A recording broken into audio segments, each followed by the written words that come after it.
Boa noite a todos, sejam bem-vindos a esta casa, agradecemos a presença de vocês, também dos nossos irmãos que estão invisíveis para nós, mas estão aí no outro plano, mas também vieram, como nós outros, para aprender um pouco mais sobre as lições deixadas pelo nosso Mestre Jesus.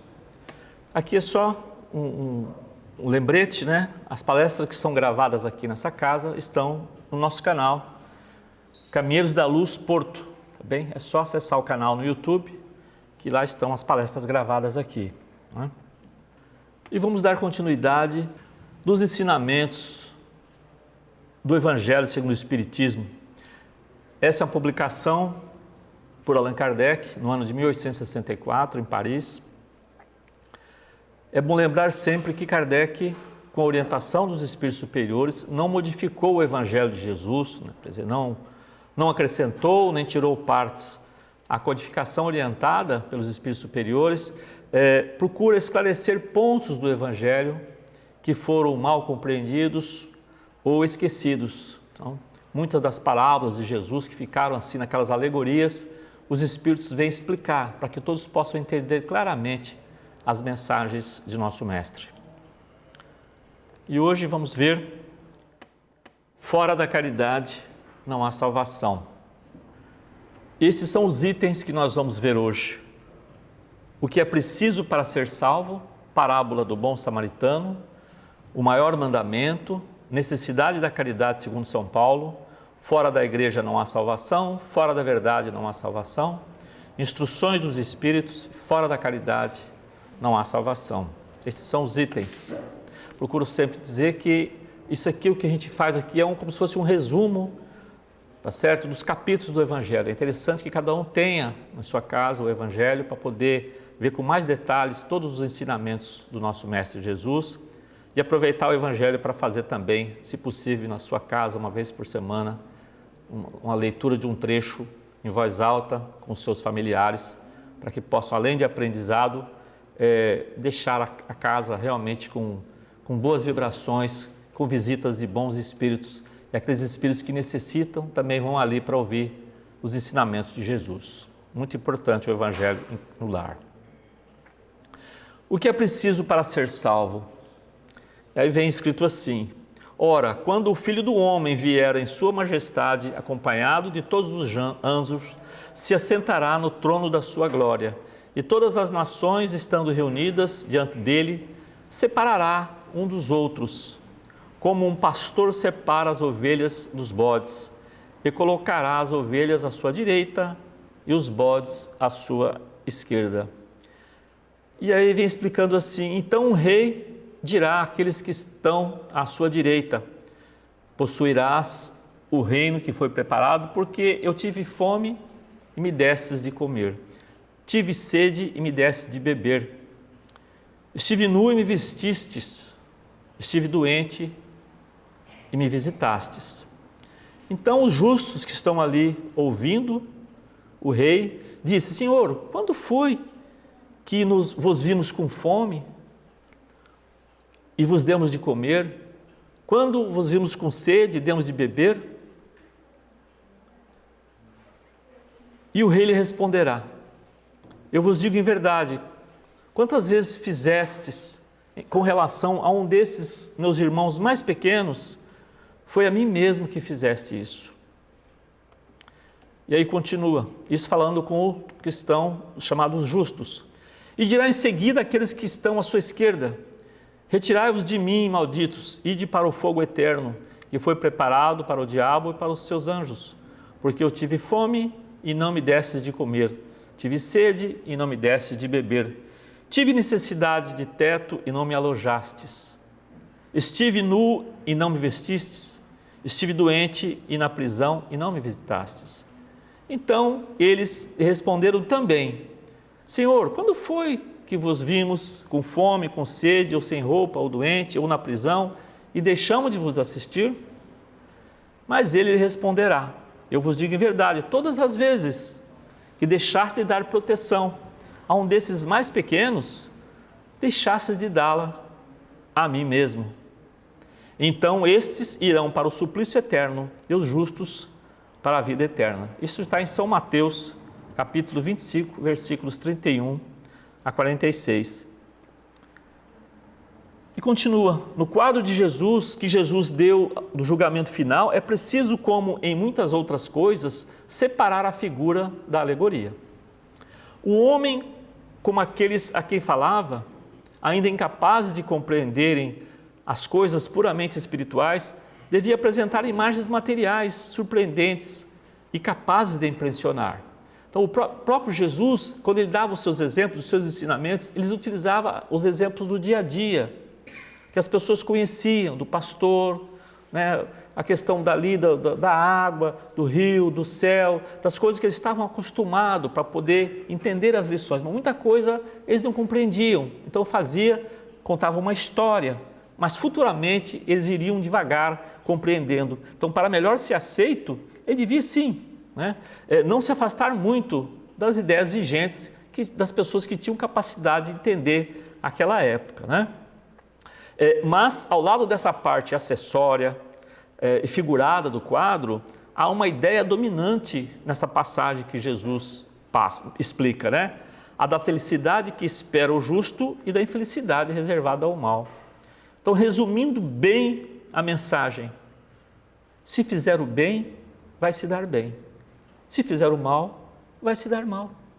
É muito claro isso. É a lei que nós temos, né? Da nossa atitude, do nosso ato e das consequências que nós recebemos. A gente diz que o plantio, ele é livre, a pessoa pode plantar o que quiser, mas a colheita é obrigatória daquilo que nós plantamos, certo? Então, um doutor da lei, tendo se levantado, disse-lhe para tentar. É interessante isso, né? Essas pessoas que estão ali, às vezes, em volta de Jesus, esses chamados doutores da lei, procuravam, às vezes, fazer perguntas para deixar Jesus em uma situação difícil para responder. Mas Jesus sabia muito bem, aquelas pessoas que estavam ali, qual era a intenção delas, não é? Mestre, o que é preciso que eu faça para possuir a vida eterna? A pergunta. Jesus lhe respondeu, que é o que está escrito na lei? Que ledes nela?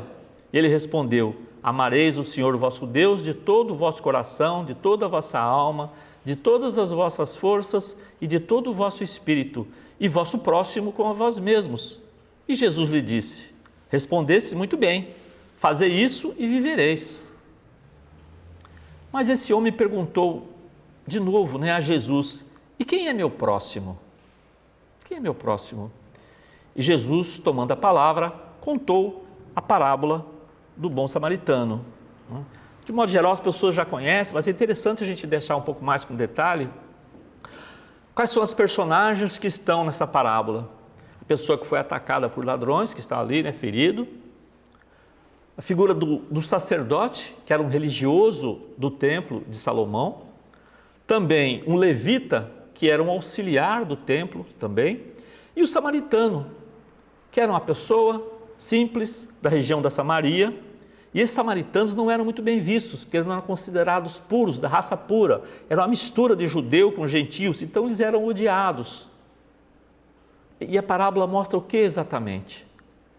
Uma pessoa foi atacada por ladrões, estava ali ferido, e passou o sacerdote e viu, mas não tomou nenhuma atitude, simplesmente desviou e continuou o seu caminho para o templo, para orar, para fazer todo o trabalho. Certo? Depois passa o levita, que também era auxiliar do templo, da mesma maneira, passou de largo, viu a pessoa ali caída, mas também não tomou nenhuma atitude. E aí passou o samaritano, o que aconteceu com ele?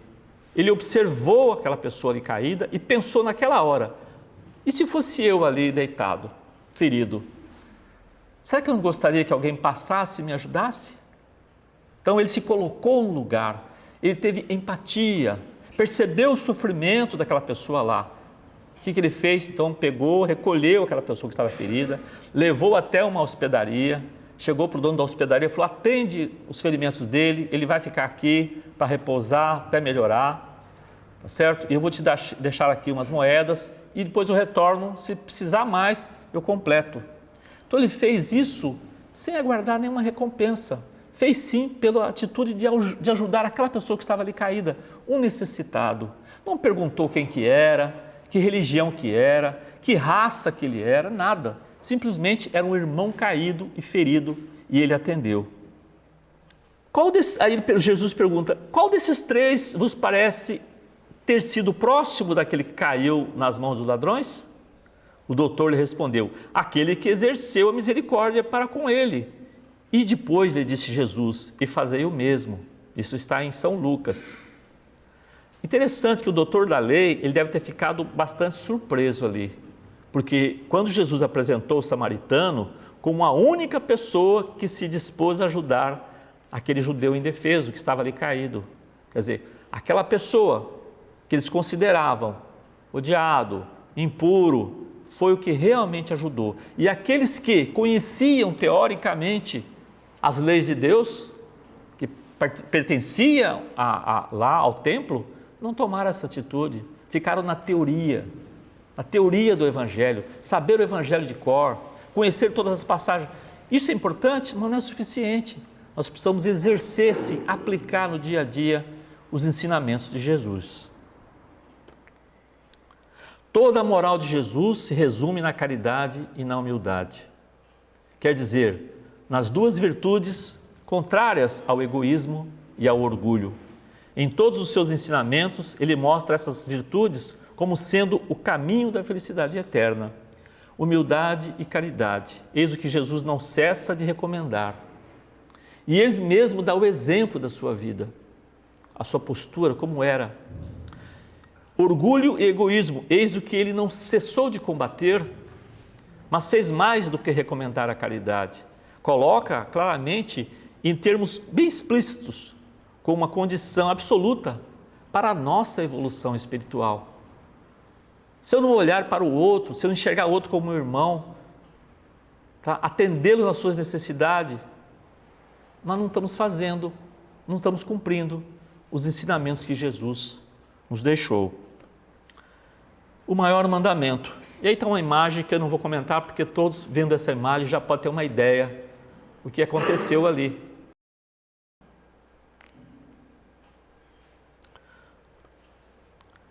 Mas os fariseus, tendo sabido que ele tapara a boca aos saduceus, reuniram-se e um deles, que era doutor da lei, veio lhe fazer essa pergunta para o tentar. Mestre, qual é o maior mandamento de lei? Isso está em São Mateus. Então Mateus, ele relata o mesmo que São Lucas fez. Mas repare que essa passagem foi relatada por Lucas e por Mateus, por São Mateus. Jesus lhe respondeu, amareis o Senhor vosso Deus de todo o vosso coração, de toda a vossa alma e de todo o vosso espírito. Eis aí o maior e o primeiro mandamento. Eis o segundo, que é semelhante a este, amareis vosso próximo como a vós mesmos. Toda a lei e os profetas estão contidos nesses dois mandamentos.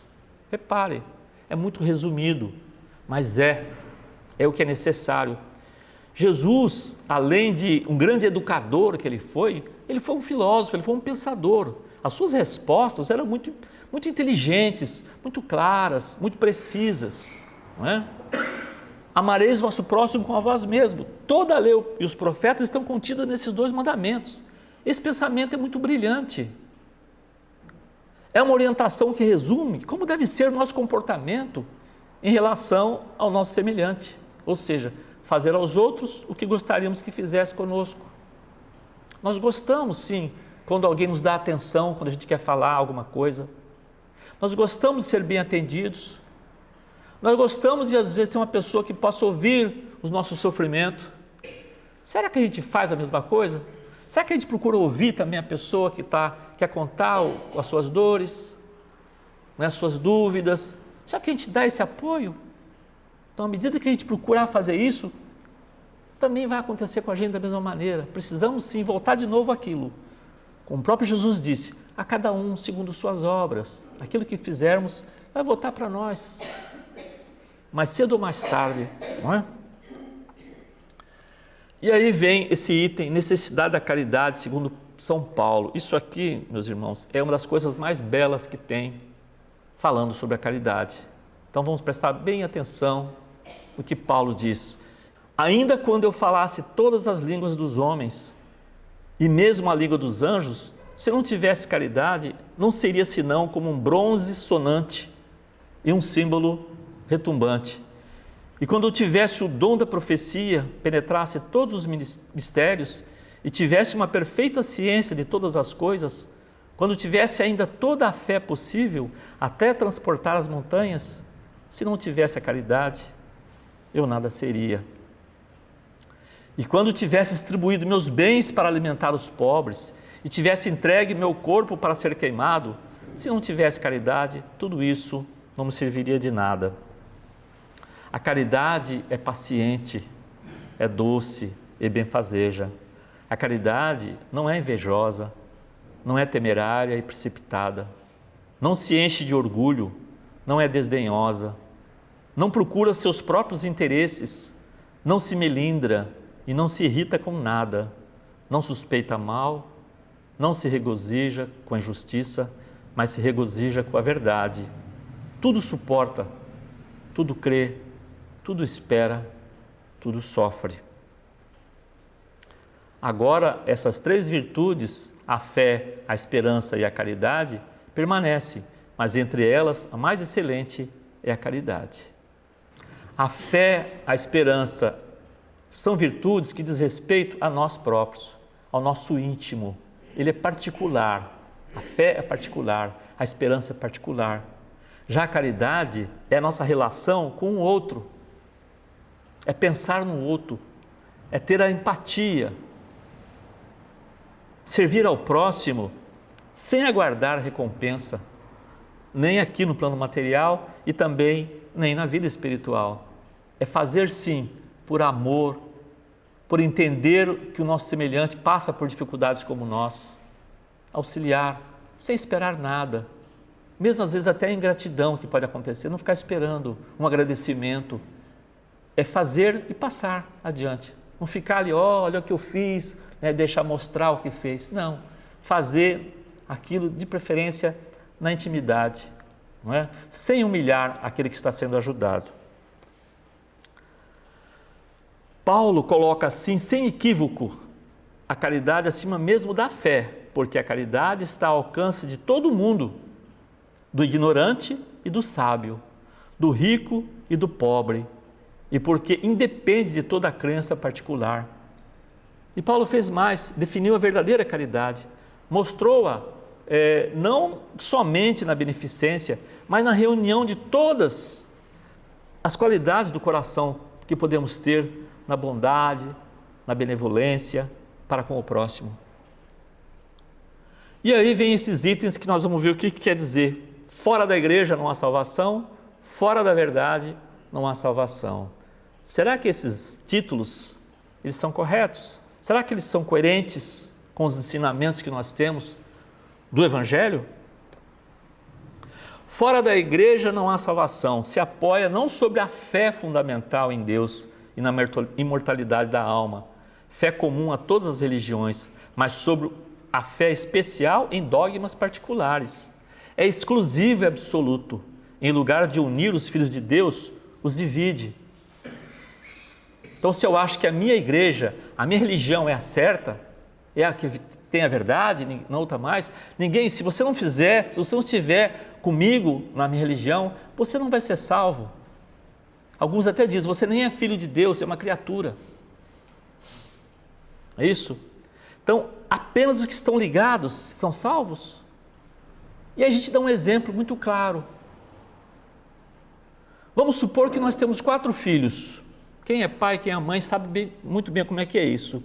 Um deles frequenta a igreja católica. O outro, um templo protestante. O outro, uma casa espírita. E outro, não acredita em nada, não frequenta nada, é totalmente materialista. Eu pergunto, será que os pais irão amar esses filhos diferentes? Será que o pai e mãe vão amar um mais ou menos que o outro porque ele tem uma religião, ou porque não tem, ou porque é materialista? Isso não acontece com os pais. Nós amamos nossos filhos indistintamente, todos eles.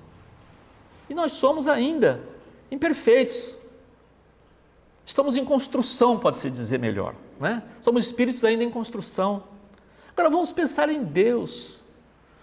soberanamente justo, misericordioso, inteligência máxima, vai separar seus filhos?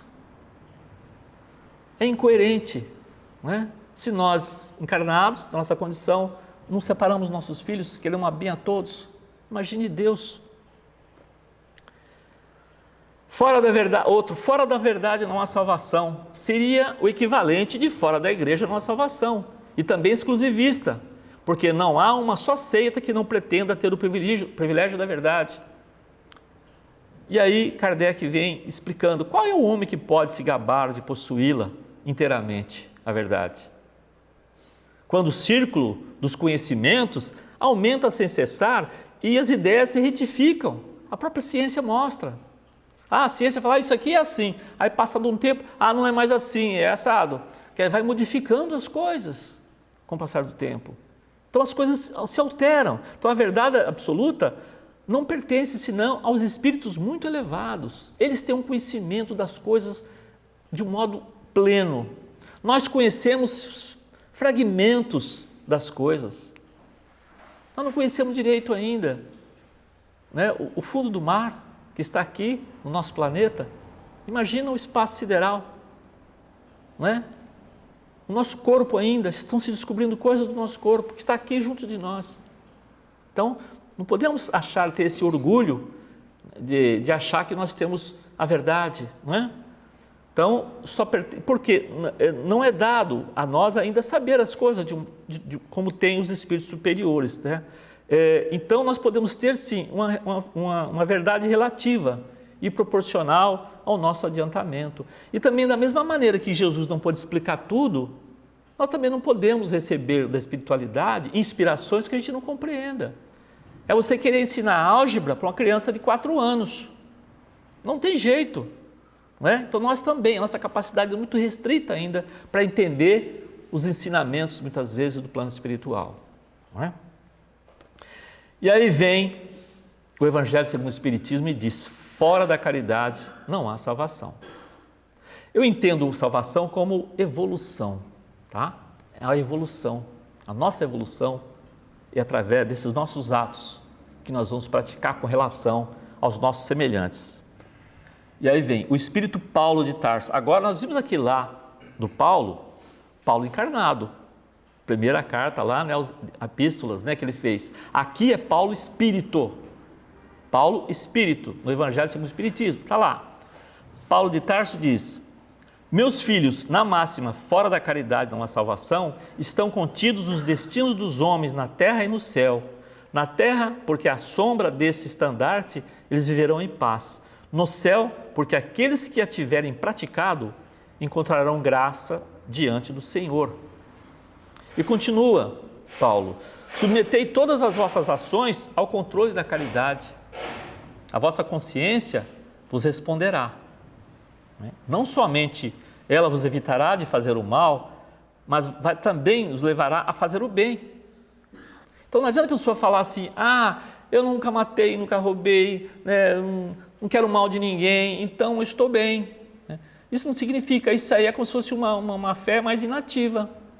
Então, eu não tenho maus hábitos e bons hábitos. Substituir os maus hábitos por bons hábitos, é isso que tem que acontecer. Então, não adianta não ficar na inércia, eu não faço mal, mas não faço bem também, não faço nada.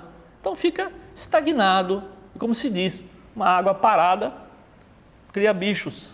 Tem que movimentar, tem que ser dinâmico, como tudo é dinâmico no universo. Então, nós temos que sim nos movimentar nas nossas relações e procurar sim fazer as ações, como o próprio Evangelho está dizendo, com boa vontade, procurando atender os nossos semelhantes. Não é?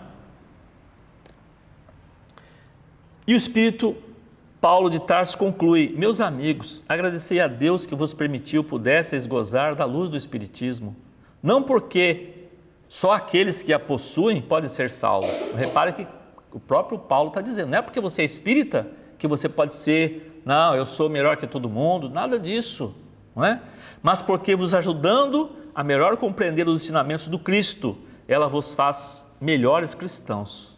Então, conforme o ensinamento, porque a doutrina espírita, ela é também, não é? Além de ciência, filosofia, religião, vem ensinar, não é? os ensinamentos do nosso mestre, como estamos fazendo hoje. Né? Então, fazei, pois, que em vos vendo se possa dizer que o verdadeiro espírita e o verdadeiro cristão são uma só e a mesma coisa, porque todos aqueles que praticam a caridade são os discípulos de Jesus, qualquer que seja o culto a que pertençam. Paulo, apóstolo, Paris, 1860. Então essa mensagem está lá no Evangelho segundo o Espiritismo de Paulo. Bem? E aí, vamos encerrando com essa mensagem, né, de Jesus. Eu sou o caminho, a verdade e a vida. Ninguém vai ao Pai senão por mim. É muito curtinha essa frase, né? Mas é muito profunda. Muito profunda. Eu sou o caminho. Ele nos dá o guia. Ele nos dá o norte para seguir. Ele sim, a verdade. Ele está ensinando. Jesus traz para a gente as leis divinas. As leis divinas. Nós temos lá, para começar lá nos 10 mandamentos, a gente não vê lá, não matarás. Isso é uma lei divina. Se a gente não fizer aquilo ou praticar aquilo que está falando lá, nós desviamos das leis divinas. É isso? Não que a gente vai ser abandonado, a gente vai poder sempre retornar, mas esse retorno muitas vezes traz sofrimento. Esse caminho de saída que nós damos até retornar é o caso do filho pródigo, né? A outra parábola. Há um sofrimento para até ele voltar para o caminho que são as leis divinas. Né? Então, Jesus, por meio do seu Evangelho, nos dá a sua lição de amor e caridade. Reforça que devemos combater o egoísmo, o orgulho, a indiferença em relação aos sofrimentos dos nossos semelhantes. A caridade é o caminho para a nossa evolução espiritual. A prática da caridade começa em nosso lar, nossa casa, com os nossos parentes. Não é? Muitas vezes a gente fala assim, nossa, eu tenho um parente tão difícil, às vezes você é o parente difícil. Não é? Então nós queremos, né? Às vezes nós somos muito bons advogados de nós mesmos. Não, eu não faço isso, não sou assim. Não é? E os outros às vezes comentam. A gente tem que deixar muito claro.